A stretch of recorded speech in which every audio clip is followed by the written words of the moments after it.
Este ejercicio correspondía a los ejercicios del switch, ¿sí? De la estructura condicional switch case.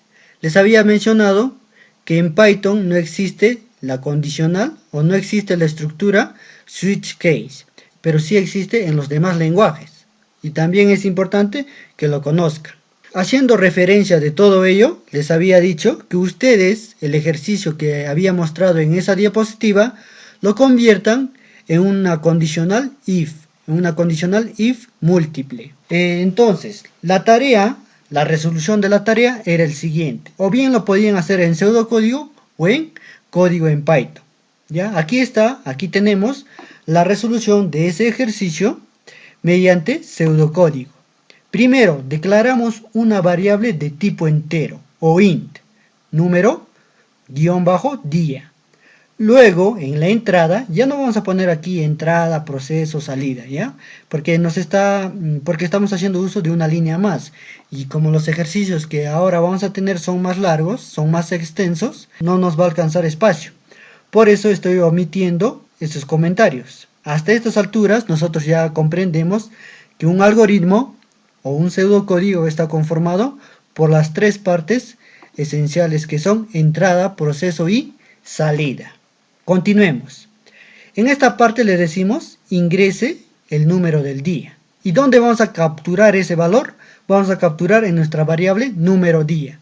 Cuando ya nosotros tengamos almacenado ese valor que va a ingresar el usuario, entonces vamos a realizar nuestras condiciones. Vamos a preguntar, si número día es igual a 1, entonces, ¿qué va a escribir el programa?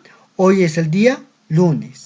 Si número día tiene un valor de 2, ¿ya? Si el usuario ha ingresado un 2 en esta variable, entonces nos va a mostrar hoy es el día martes. Y así sucesivamente, con el 3, con el 4, con el 5, con el 6, con el 7.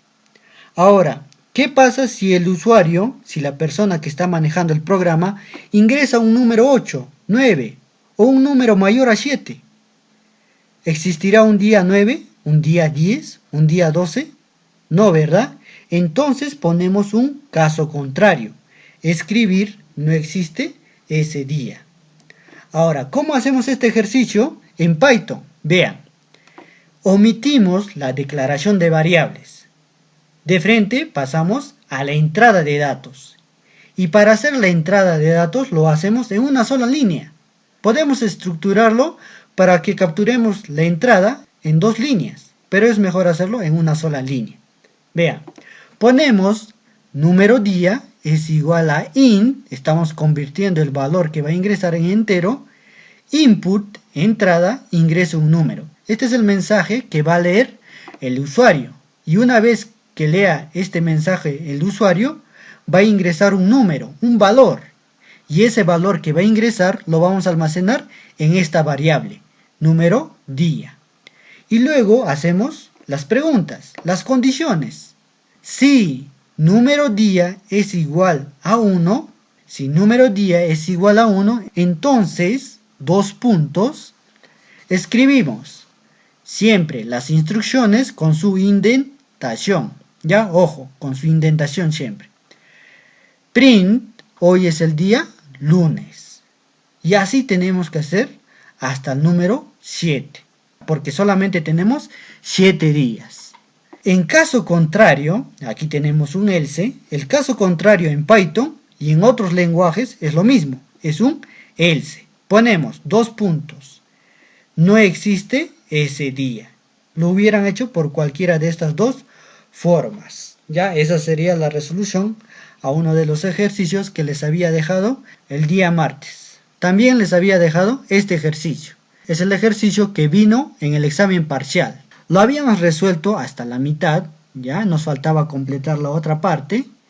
Y más antes de eso les había dicho que para resolver este ejercicio hay distintas maneras. Vamos a ver ahora otra forma de resolver este ejercicio.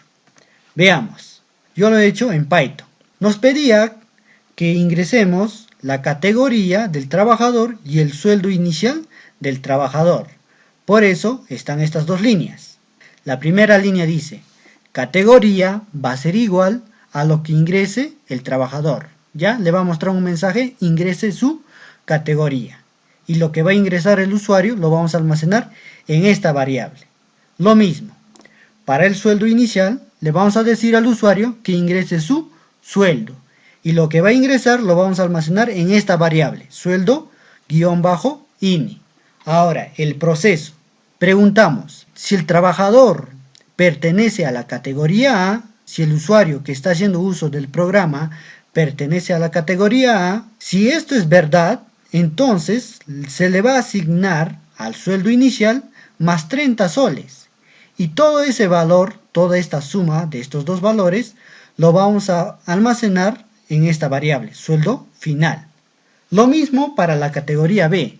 Si el trabajador pertenece a la categoría B, entonces le vamos a asignar una bonificación de 45 soles.